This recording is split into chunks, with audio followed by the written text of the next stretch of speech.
Welcome back. Tonight's story comes from an old collection of strange radio reports. A story about a signal that appeared at exactly 3 a.m. and the people who claimed to hear it. Get comfortable, relax, and let the story begin. There are certain sounds that stay with you, not because they are loud, not because they are frightening, but because years later, when you hear something similar, a part of your mind remembers. The sound in tonight's file was static, a soft, crackling whisper hidden between radio frequencies. The kind of sound most people ignore, the kind of sound most travelers immediately tune away from. But according to several reports collected over the last 40 years, there are moments when that static becomes something else. A voice, a broadcast, a transmission that should not exist. And almost every report shares one detail: the time, 3 o'clock in the morning. Some call it coincidence, others call it exhaustion. A few believe it is something far stranger. Whatever the truth may be, tonight's file begins on a lonely highway in northern Montana. October 2018. The temperature outside had fallen below freezing. The road stretched endlessly through dark pine forests and rolling hills. There were no towns nearby, no gas stations, no houses, no lights. Only miles of empty highway disappearing into darkness. The kind of road where you could drive for an hour and never see another vehicle. The kind of road where your own headlights begin to feel like the only light left in the world. At 2:43 a.m., a truck moved steadily through the darkness. Its engine hummed softly beneath the night sky. Inside the cab sat a long-haul driver named Daniel Mercer. Daniel had spent nearly 15 years driving freight across America. He had crossed deserts in Arizona, snowstorms in Wyoming, thunderstorms in Oklahoma. He had seen roads that looked abandoned and towns that seemed forgotten by time. Very little surprised him anymore. At least, that was what he believed. The dashboard clock glowed faintly. 2:43 a.m. Daniel rubbed his eyes. He had been driving for nearly 6 hours. Not unusual, but the road felt different tonight. Quieter, as though the world itself had fallen asleep. He reached for his coffee. The cup was empty. Great. Just great. The nearest rest stop was still nearly an hour away. Outside, the forest pressed close against both sides of the highway. Dark trees stood motionless beneath the moonless sky. Daniel adjusted the radio volume. A country song played softly through the speakers. The familiar music helped keep him awake. For a while, everything seemed normal. The road, the engine, the music, the darkness. Then the song suddenly vanished. Static filled the cab.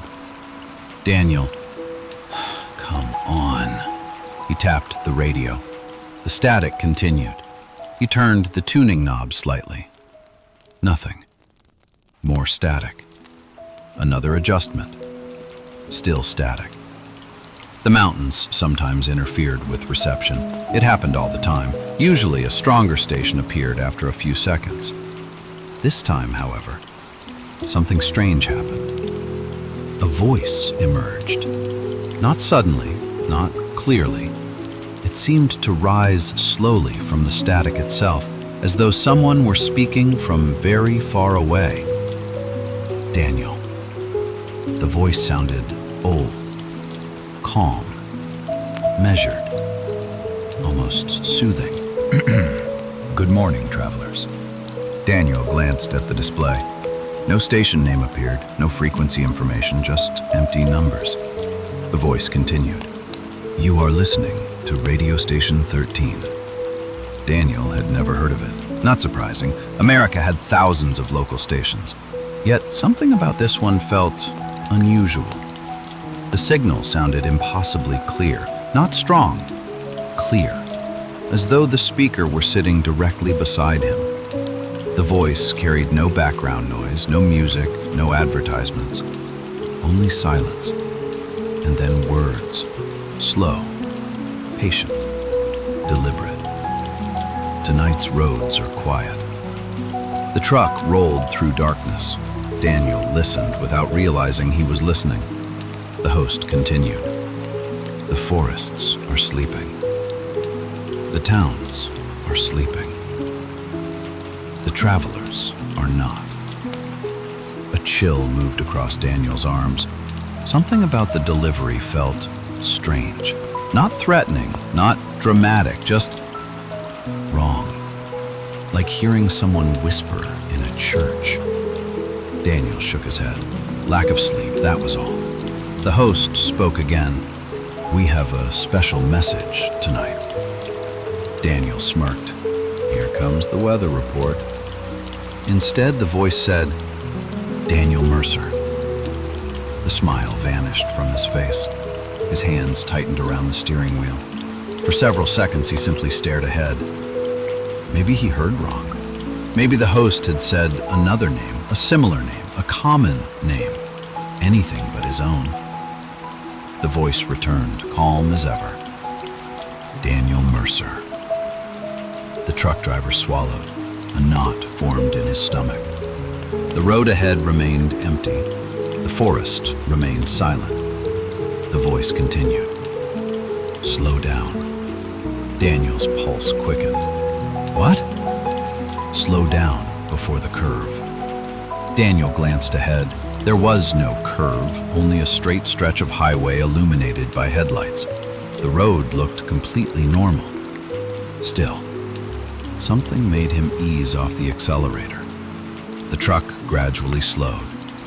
10 seconds passed. 15. 20. Then the highway suddenly bent sharply to the left beyond a rise in the terrain. Daniel stared. The curve had been invisible until the last moment. Had he maintained his previous speed, he would have entered it much faster than expected. Not necessarily dangerous, but surprising. His stomach tightened.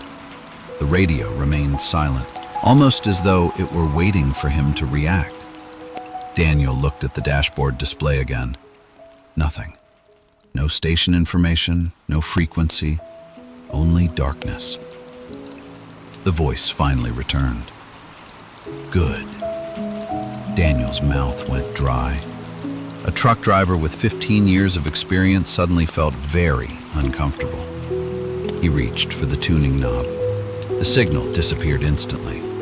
Static, only static. Relief washed over him. See? Just a weird station, nothing more. He selected another channel. Music returned, a familiar song. Everything normal again. Daniel laughed quietly. You need more sleep. He took a deep breath. The tension faded. For nearly 20 minutes, nothing unusual happened. The truck continued south, the forest continued endlessly. The music played softly. Then the radio changed again, without warning. The music vanished. Static returned. Daniel froze. The same voice emerged. Welcome back, Daniel. His blood ran cold. Because he had changed stations. The voice should have disappeared. Instead, it sounded even clearer than before. We apologize for the interruption. Daniel stared at the dashboard. His hand moved toward the controls, but stopped. A strange curiosity had begun replacing his fear. The host continued. We would like to discuss a memory. Daniel's heartbeat grew louder.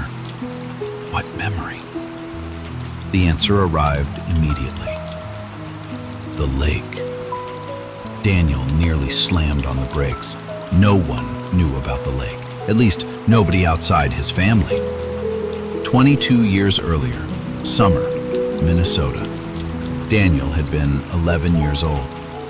He and his younger brother had wandered away from a campground. They became lost for nearly 3 hours. Eventually, rescuers found them beside a small lake. Neither child had ever explained what happened there. Not completely. Daniel himself barely remembered. Only fragments remained. The water, the fog, the feeling that someone had been watching them. The radio host spoke softly. "You still think about that day." Daniel felt a chill crawl down his spine. The voice was correct. He did think about it. Not often, but sometimes. Usually late at night. Usually when he was alone. You wonder what stood across the water. The truck drifted slightly within its lane. Daniel corrected the steering. His hands trembled. The voice continued. "You wonder why your brother refuses to talk about it." Daniel's heart pounded. The radio had crossed from strange into impossible. Nobody knew those details. Nobody. Not even his wife. Not even his closest friends. The host paused, then said, "You were not alone at the lake." Daniel immediately switched off the radio. Silence filled the cab, complete silence. For several moments he heard only the engine, nothing else. No voice, no static, no broadcast. Just silence. And yet, the fear remained, because somewhere deep inside, part of him wanted to know what the station would have said next. Outside, the highway continued through darkness. Ahead, a green road sign appeared. Daniel. A normal sign, a normal highway, a normal night. The sign passed beneath his headlights, and his breath caught. Someone had painted words across the metal. 3 words. White paint. Fresh paint. Then looked into his rearview mirror. The sign vanished behind him. His pulse thundered in his ears. Maybe it was a prank. Maybe local teenagers had done it. Yet the timing felt impossible. The radio, the warning, the memories. And now this. A sensation settled over him. The feeling that something had begun. Something he did not understand. Something watching from beyond the darkness of the trees. Far ahead, unknown to Daniel, the night was only beginning.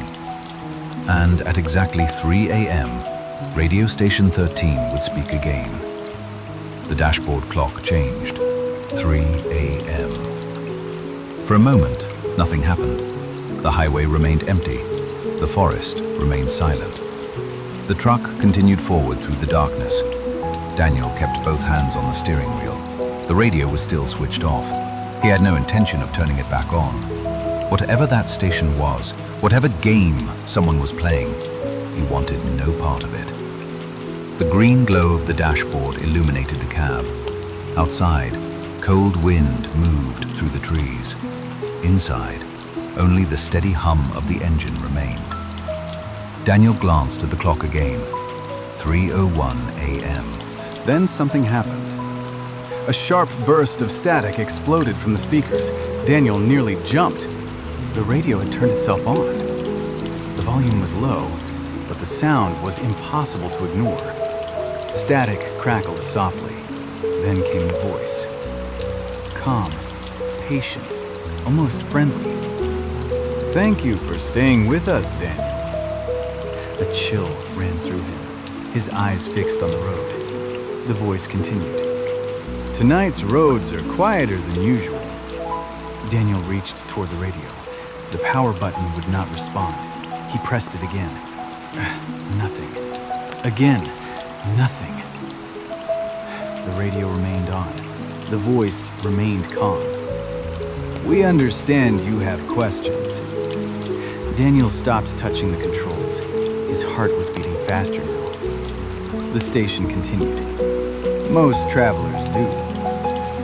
The forest seemed darker somehow. The darkness beyond the headlights felt deeper, almost alive. Daniel hated that thought. He shook his head. "Lack of sleep, that's all." The voice spoke again. "Do you know how many people disappear on American highways every year?" Daniel said nothing. The station answered anyway. More than most people realize. Static whispered softly between sentences, like distant rain. The strange part is not that they disappear. The strange part is where they disappear. Daniel swallowed. The radio host sounded less like a broadcaster and more like a storyteller who already knew the ending. The voice continued. There are places where roads forget people. The truck rolled through another stretch of forest. Daniel noticed something unusual. He had not seen another vehicle in almost 40 minutes. Not one car, not one truck, nothing. Just darkness and trees. The station continued. Places where maps become unreliable. Daniel's grip tightened. Maps. For some reason, that word bothered him. The voice continued. Places where travelers take a wrong turn and never fully return. Daniel felt a cold sensation in his chest. The highway ahead curved gently. A reflective sign appeared, then disappeared. The station spoke again. Tonight we're discussing one such place. The voice paused, almost as if preparing for a special announcement. Then it said, County Road 17. Daniel frowned. The name meant nothing to him. The voice continued. Official records show 6 disappearances near County Road 17. Unofficial records suggest many more. The truck driver glanced toward the radio. The display remained blank. No station name, no frequency, nothing. The host continued. The first documented disappearance occurred in 1973. Daniel listened despite himself. The driver reported hearing a radio broadcast shortly before vanishing. Static. The second reported hearing the same voice. Static. The third never reached his destination. Static.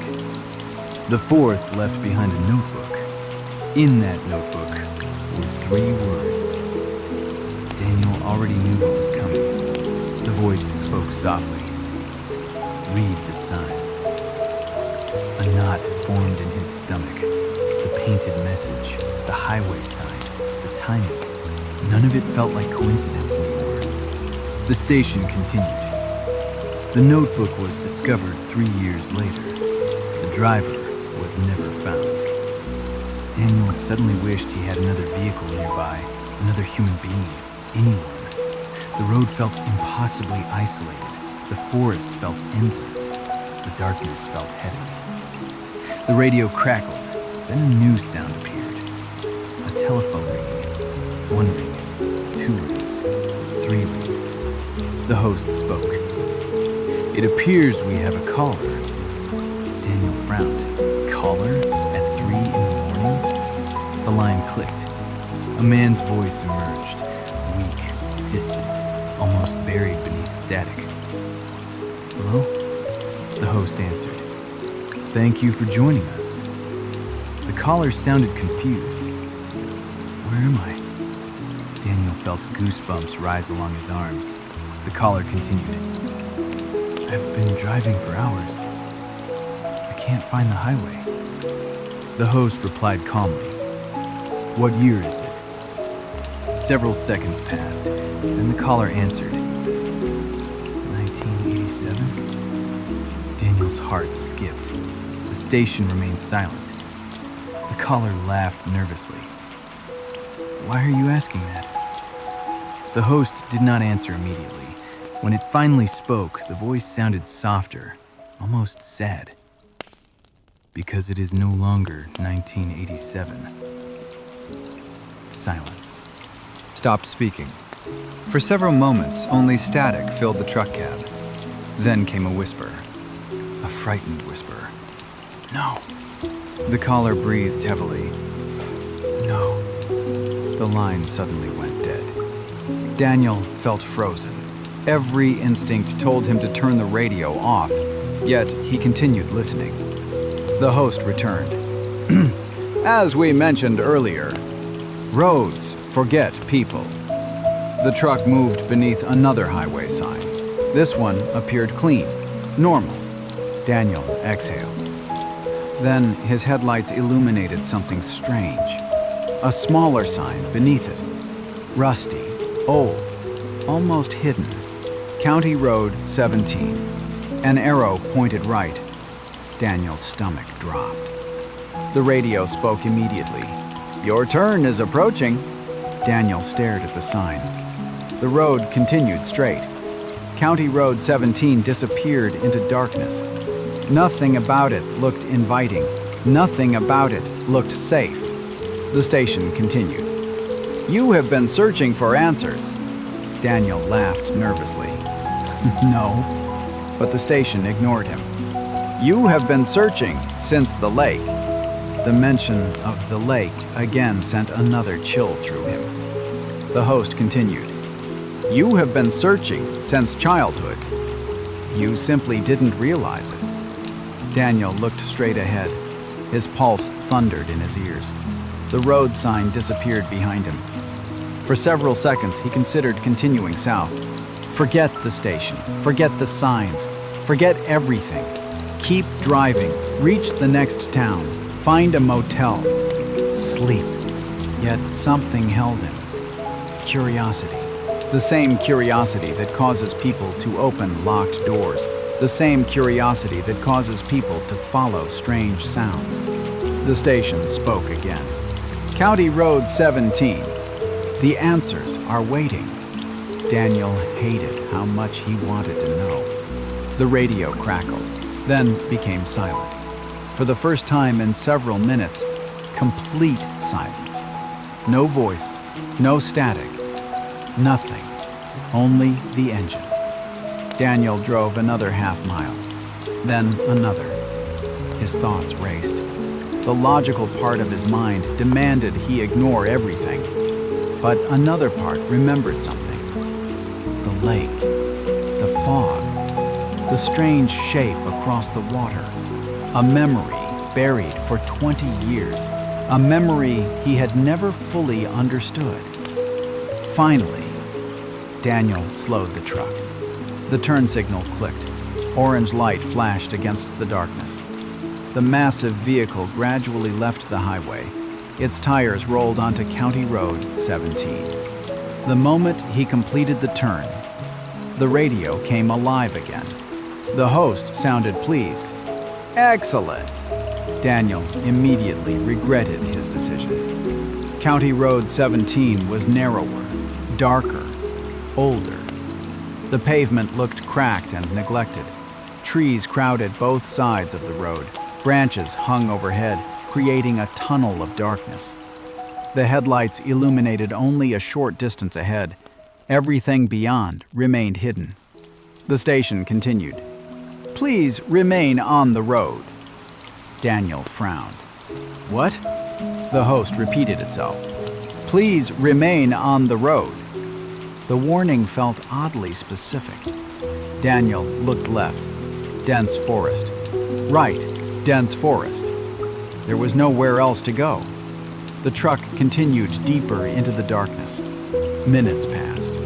The road twisted through endless trees. No houses, no signs, no lights. Nothing. Then Daniel noticed something ahead. A faint red glow. Far in the distance, almost invisible. The radio spoke quietly. "You see it?" Daniel stared. The glow remained stationary. Not a vehicle, not a house, something else. The host continued. "The tower." Daniel's pulse quickened. The red light flashed once, then again, then again. A beacon, high above the forest. Daniel realized he was looking at a radio tower. An enormous radio tower, standing somewhere beyond the trees. The station crackled softly. "We are almost there." Daniel did not like the way the host said, "we." Not one bit. The road curved again. The tower's red beacon grew brighter, closer, And somewhere deep within the darkness beyond the trees, something felt awake, watching, waiting, listening. As County Road 17 carried Daniel toward the mysterious tower, radio station 13 continued broadcasting into the night. And for the first time, Daniel began to suspect that the station was not guiding him toward answers. It was guiding him towards something that had been waiting a very long time for someone to arrive. The red light continued flashing above the trees, slow, steady, unchanging. Daniel drove deeper along County Road 17. The forest seemed endless now. Every mile looked exactly like the last. Dark trees, empty road, no signs of life. The radio remained silent. That silence felt worse than the voice. At least when the station was speaking, Daniel knew where his attention belonged. Now his imagination filled the gaps. The dashboard clock read 3:17 a.m. The tower appeared closer, much closer. Its outline was finally visible against the night sky. A massive steel structure rising above the forest, far taller than any local radio tower should have been. Daniel frowned. Something about it felt old, very old. The kind of structure built decades ago and forgotten. Yet the warning beacon still worked. The red light blinked. Again, again, again, as if calling travelers toward it. The road curved sharply. Then the forest suddenly opened. Daniel's breath caught. A clearing stretched before him, and in the center stood the tower. The structure looked abandoned. Rust covered much of the steel frame. Several support cables disappeared into darkness. A chain-link fence surrounded the property. Beyond the fence sat a small building. Its windows were dark, its walls weathered, its roof partially collapsed. Everything about the place suggested abandonment. Everything except one thing. A light glowed inside. Warm yellow light. Steady. Impossible. Daniel slowed the truck. The radio crackled. The host returned. "Welcome." Daniel's stomach tightened. The voice sounded clearer than ever. Almost human. Almost nearby. "We have been expecting you." The truck rolled to a stop near the fence. The engine continued idling. For several seconds, Daniel simply stared. The yellow light remained visible through a dusty window. Someone was inside. Or something was inside. The radio spoke again. "Do you remember the lake?" Daniel closed his eyes briefly. That question again. Always the lake. Always that memory. The host continued. "You saw something that day." A cold sensation spread through him. Because deep down, he knew the station was right. He had seen something. Not clearly, not completely, but something. A shape standing across the water, watching. The memory had followed him for 22 years. The radio crackled softly. "You never forgot." Daniel whispered, "What do you want?" For the first time, the station answered directly. "We want you to remember." Silence followed. Heavy silence. Daniel stared toward the building. The yellow light flickered once, then steadied. The radio continued. "The answers are inside." The truck driver looked toward the road behind him. Nothing. Only darkness. Then toward the building. The light remained on. Waiting. Daniel took a deep breath, opened the truck door, and stepped into the cold night air. The forest was silent. No wind, no insects, no distant animals. Nothing. The silence felt unnatural, as though the entire forest were listening. Daniel walked toward the fence. The chain-link gate stood slightly open. He froze. Nobody abandons a place for decades and leaves the gate open. Yet there it was, half open, inviting him inside. The radio continued speaking through the truck speakers behind him. Its voice carried across the clearing. "We are almost finished." Daniel hated those words. Almost finished. That implied there was an ending, and endings rarely arrived without consequences. He pushed the gate. It opened with a long, metallic groan. The sound echoed through the darkness, then faded. Daniel stepped inside. The building stood 50 yards away. Closer now. Older. The faded paint had almost completely disappeared. A rusted sign hung beside the entrance. Most of the letters were unreadable, but a few remained. Radio Station 13. Daniel stopped walking. His heart pounded. The station was real. At least, the building was. He had expected some kind of explanation, a prank, a hidden transmitter, something ordinary. Instead, he found exactly what the voice had claimed. Radio Station 13.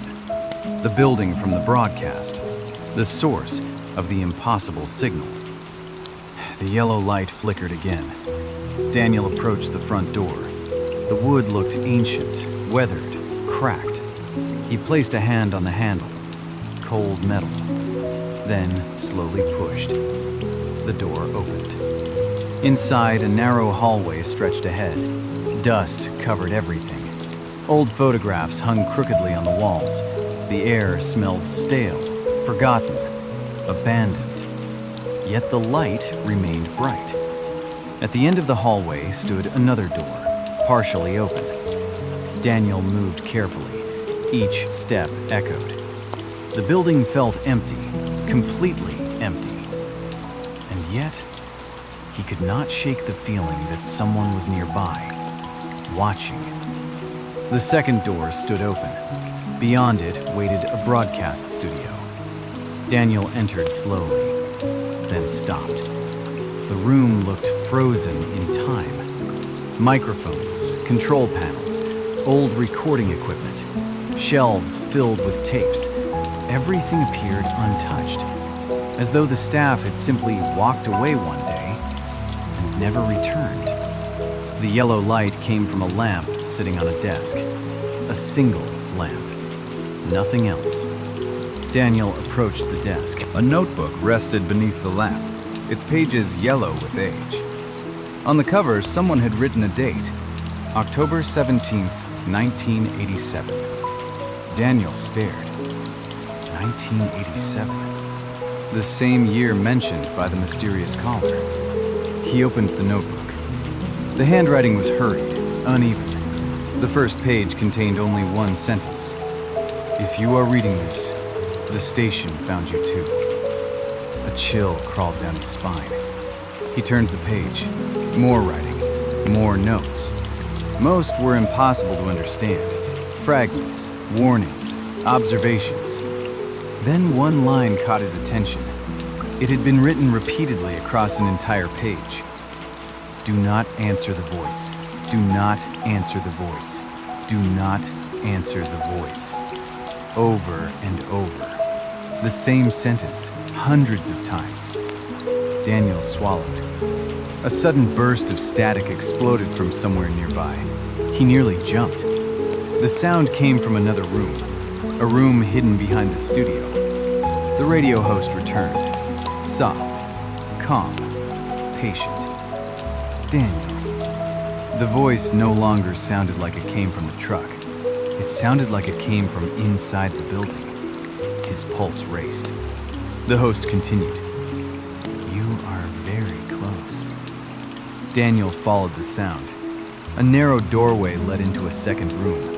The room was darker, smaller. At its center stood an old radio transmitter, massive, silent, covered in dust. Beside it sat a wooden chair, and sitting in that chair was a man. Daniel froze. The figure did not move, did not breathe, did not react. The man wore old clothing, styles from decades ago. His skin looked pale, almost gray. His eyes remained closed. For one terrifying second, Daniel thought the man was dead. Then the eyes opened, slowly, very slowly. Daniel stumbled backward. The man's voice emerged as a, "You're not supposed to be here." The truck driver stared, unable to speak. The man looked exhausted, ancient, as though he had not slept in years. Finally, Daniel managed to ask, "Who are you?" The answer came quietly. "My name is Thomas Reed." The name meant nothing to Daniel until the man continued. "I disappeared in 1987. Daniel felt the blood drain from his face. The caller from the radio. Thomas smiled sadly. "I heard the station too." Silence filled the room. The transmitter hummed faintly. Thomas looked toward the machine, then back at Daniel. "It tells people what they want to know." It tells people what they need to hear. And eventually, it asks them to come here. Daniel's heart pounded. Thomas continued, "I thought I was looking for answers." The old man laughed. "We all do." The lamp flickered. Once, twice, 3 times. The transmitter suddenly came alive. Static filled the room. The radio host spoke, louder now, stronger. Every speaker in the building echoed with the same voice. "Thank you for joining tonight's broadcast." Thomas closed his eyes, as though he had heard those words too many times. The host continued. "Our program is nearly complete." The walls vibrated softly. The static grew stronger. Daniel looked toward the transmitter. Its lights had begun glowing, one by one, despite decades of neglect. The station continued. "Tonight's guest has finally arrived." Thomas whispered, "Don't listen." But the host kept speaking. "Daniel." The voice sounded different now, less human, less friendly, older, far older. The station continued. "You came here searching for answers. We came here searching for listeners." The room fell silent. Daniel felt every muscle tense. The transmitter emitted a deep mechanical hum. The lights brightened. The static intensified. And then, the host spoke one final sentence. A sentence that made Daniel's blood run cold. "Do you remember the motel?" The world seemed to stop. The motel. The one from the missing map. The one nobody could explain. The one that should not exist. The station continued, softly, almost lovingly. It was never a motel. The lamp shattered. Darkness swallowed the room. Static roared from every direction. And somewhere beyond the walls, beyond the forest, beyond the tower, a new broadcast began.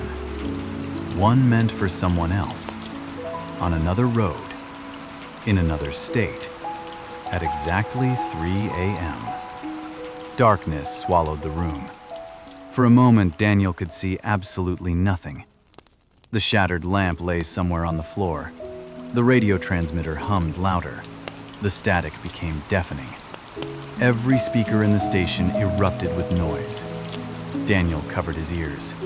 It felt as though thousands of voices were speaking at once, whispering, arguing, begging, warning. The sounds blended together until they became impossible to understand. Then suddenly, silence. Complete silence. Daniel slowly lowered his hands. The room was dark, yet a faint blue glow now came from the transmitter. The machine should not have been working. It should not even have had power. And yet every dial was moving. Every gauge is alive. Beside him, Thomas remained frozen, his eyes fixed on the machine, his face pale. terrified. Daniel finally spoke. "What is it?" Thomas swallowed. "The broadcast." "The broadcast?" Thomas nodded. "It only happens when a new listener arrives." Daniel felt cold. "What does that mean?" Thomas looked away. For several seconds he said nothing, then finally answered. "It means the station has chosen someone else."